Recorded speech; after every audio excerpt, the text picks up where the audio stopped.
So, as I said, Tim was sharing last week about how to make progress on your spiritual path, and that I was enumerating many of the practices that we do.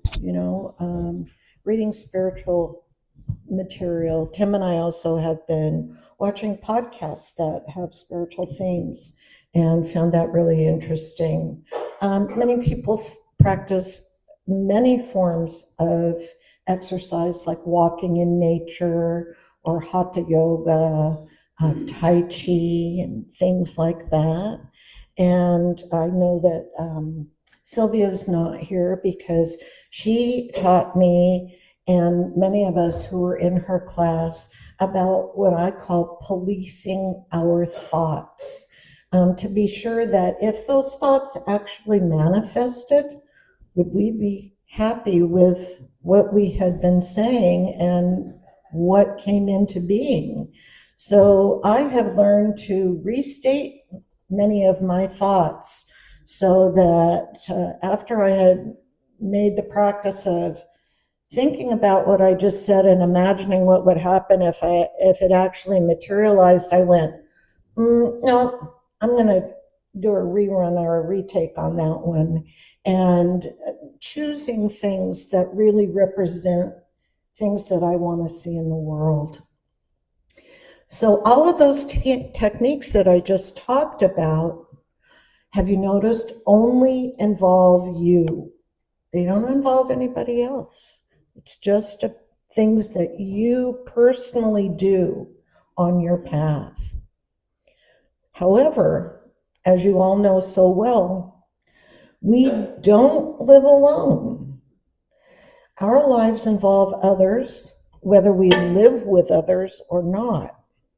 We live in a society of many hundreds of thousands of people, and this is true just about any place you would go in the world. Maybe the Antarctic, okay, but I'm talking generally. There are societies everywhere you go, and one of the things that many of you may have heard, there are lots of stories and anecdotes about people who go to do their spiritual practices and they live in caves. And they meditate and they do hatha yoga and they say the mantra all the time and they are blissful. And then it's time for them to go into mix among the city dwellers to get their provisions. And they've been patting themselves on the back all the while that they've been in their caves, and they're thinking about, well, I really am pretty good at this spiritual stuff, I'm happy all the time. But it seems that once they get into the city and mix with the city dwellers, they get flustered. Somebody steps on their toes, or they're carrying their big package of clean laundry from the dhobi. And if you've been to India, the dhobi is the person who washes your laundry and prepares it for you. And they're carrying that as they walk down the street, and somebody bumps into them and the chai goes all over the newly washed clothing. And they're noticing that feeling of that inner peace and inner bliss is kind of slipping away. So the true attainment of inner peace is when you're not swayed by these experiences. And I'm not going to call them disturbances, because they're only a disturbance if you allow them to bother you. And if you have truly attained inner peace and inner contentment, when somebody bumps into you, you might want to know if that person is okay, rather than getting annoyed because your newly washed clothing got something spilled on it. There is a change, a shift in your attitude that goes from only thinking about yourself, caring about yourself, or measuring your spiritual progress by how you feel when you're alone. It's really when you intermingle with people that buttons get pushed. And I have come to a point in my sadhana, my spiritual practices, when I get a button pushed, I say, thank you, God, because that shows me a place I can work on, you know? And when that happens, it's a gift. Living in society brings us into relationship with people, often on a daily basis. Just a moment, let me get my paper turned over here. One way to expand your spiritual practices is to be of service when you come in contact with people. Hold the door open for someone. Smile at someone. Give someone a compliment.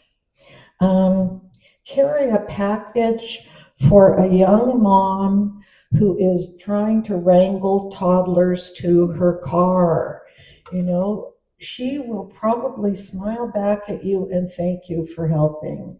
You know, those are the kind of things that don't require a lot of effort, and they usually have people leaving with a smile. I know I've held doors open for men as they're coming into the pharmacy, and they kind of look surprised, like, you're holding the door open for me? It's like, why not? You know, I honor you as an embodiment of the divine. It's my pleasure to do that. In Sanskrit, there's a term that's called Seva. And Seva means selfless service. And it can be considered one of the most important parts of any spiritual practice. It's the heart of karma yoga. And karma yoga is also known as selfless action. And it asks us to serve others with no expectation for the outcome. Seva is a work performed without any expectation of reward, acknowledgement, payment, or personal gain. In the Eastern religions of Hinduism and Sikhism and other yogic traditions, helping others is viewed as a path to spiritual growth and a way to purify your heart. Wow. That's beautiful. I love it. Service acts as a powerful catalyst for spiritual progress by shifting focus away from yourself, fostering humility, and actively expressing compassion. When done without ego, serving others aligns personal actions with a higher divine purpose. I'm going to repeat that because I think that's really important. When being of service without ego, serving others aligns personal actions with a higher divine purpose. How great is that? Through the practice of Seva, we're able to implement service to all areas of our lives. The core principles of selfless service are no expectations. I mentioned that. Actions are done entirely without looking for praise, payment, or a specific outcome. Compassion. It stems from a genuine desire to reduce the suffering of others and to uplift the community.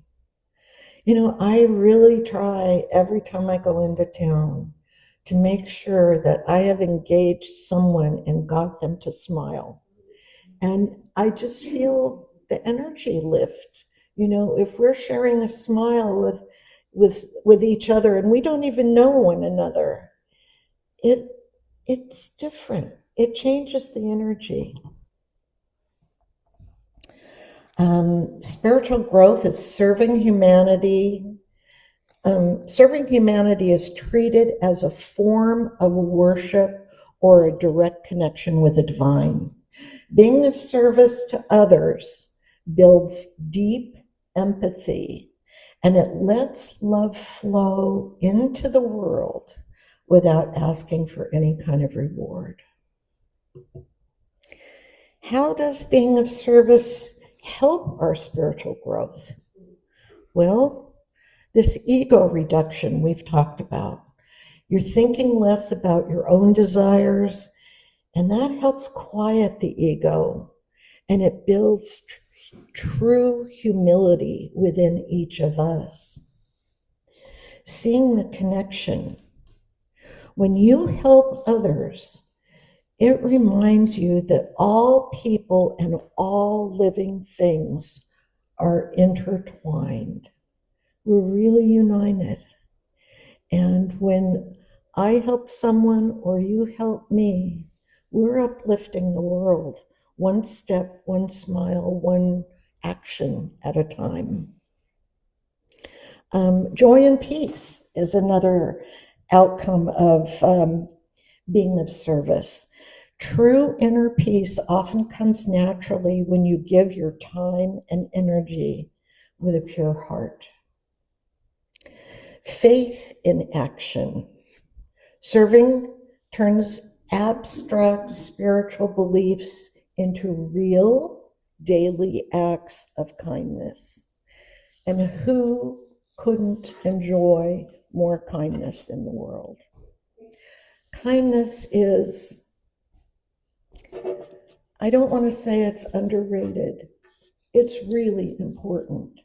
And it's not that hard to be kind. It doesn't cost anything to open a door for someone, for their car, or to stop and tell them, wow, that is the cutest dog I've ever seen. May I pet it? And the dog's all happy about being petted, and the owner's so proud that their dog is such a sweet pea that, and is so society friendly that they know they can allow strangers to pet their pup, and that makes everybody happy. It's those win-win-win situations that I'm crazy about. Okay, here are some simple ways to practice service. Be a good listener. Give someone your full undivided attention without planning what to say while they're talking to you. Give it 100%. Don't try and come up with a solution for them. Just listen. How often do people not have the opportunity to be heard? They can be heard without being interrupted. And there's something that happens when I've watched someone be heard. They're able to share from their heart. And what I notice, if someone's willing to share with me from their heart, I feel very moved to be trusted so deeply that they're willing to tell me these things that are on their mind or on their heart. So be a good listener. Help quietly. Do small tasks for family, friends, or neighbors without looking for praise, without looking for rewards. Share what you have. Here's an example right back here on the table. Share what you have. Give food. Give time. Support people in your local community who need a hand. Volunteer. There are many things that we can find in this community that are of interest to us. There are lots of things to do and lots of ways to give your time.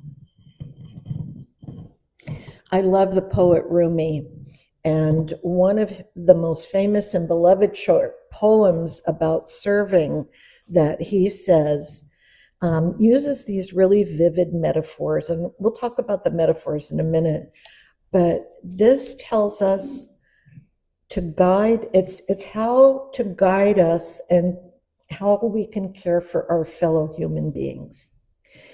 Rumi says, be a lamp or a lifeboat or a ladder. Help someone's soul heal. Walk out of your house like a shepherd. The lamp brings darkness. The lamp allows you to bring light where there is darkness and to help others see clearly. The lifeboat rescues those who are drowning or who are struggling and have hard times happening in their lives at that time. A ladder can lift those other people up to help them reach higher ground where they don't feel like they're currently drowning. Being a shepherd means going out and looking for those who need care without waiting to be asked. Another one-liner, a Rumi one-liner is, let me serve others with joy, light, and gratitude. Yay, Rumi. Let me serve others with joy, light, and gratitude. Yeah, that's it. Another way to help others is through yajna. And this is another one of those Sanskrit terms, and it actually means selfless sacrifice. Practically speaking, yajna is the dedication of all the fruits of all of our actions to the well-being of all. Just think about it. It's a beautiful way to practice service in daily moments, not just those moments the mind deems appropriate. We can spend our whole life in service. It doesn't have to be only when the mind says this is right. You know, as we begin our work, we can dedicate our creative output to be directed toward others. I'm sorry, I'm having a hard time with this microphone. For example, before we eat, we can ask that the benefits of the nourishing food be shared with all. We can offer gratitude that for this meal, for all of those who made that meal possible, the farmers who grew and harvested the food, the truckers who transported it from the farms to the grocery stores, the grocers who unloaded those trucks and stocked the shelves so that when we walked in, we had this amazing array of choices. And, we can have organic or not organic. We can have fruit that's locally grown. We can go to the farmer's market weekly to have the local, enjoy the fruits of the local farmers in our community. That's a way to support our community, the local community. Before we go to sleep, we can ask that our rest make the lives better of others we come in contact with, because as we awaken with renewed energy, we'll be able to serve others because we have more energy and we want to share it. These moments can be found anywhere. Throughout our entire lives, we can perform selfless sacrifice. We're reminding ourselves that we are all interconnected, that we're committed to serving one another.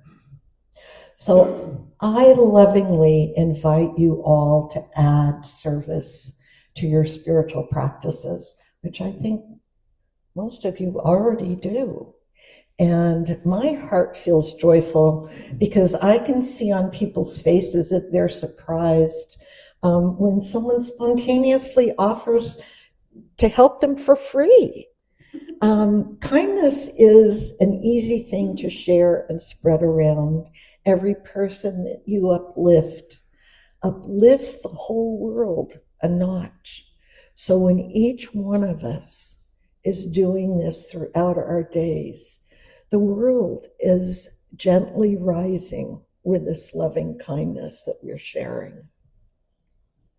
So as I mentioned, I came across these quotes that I have for you to take home, and many of them regard service, and some of them are just a little bit different, but I found them helpful. And if you want to be inspired, please feel welcome to take one with you.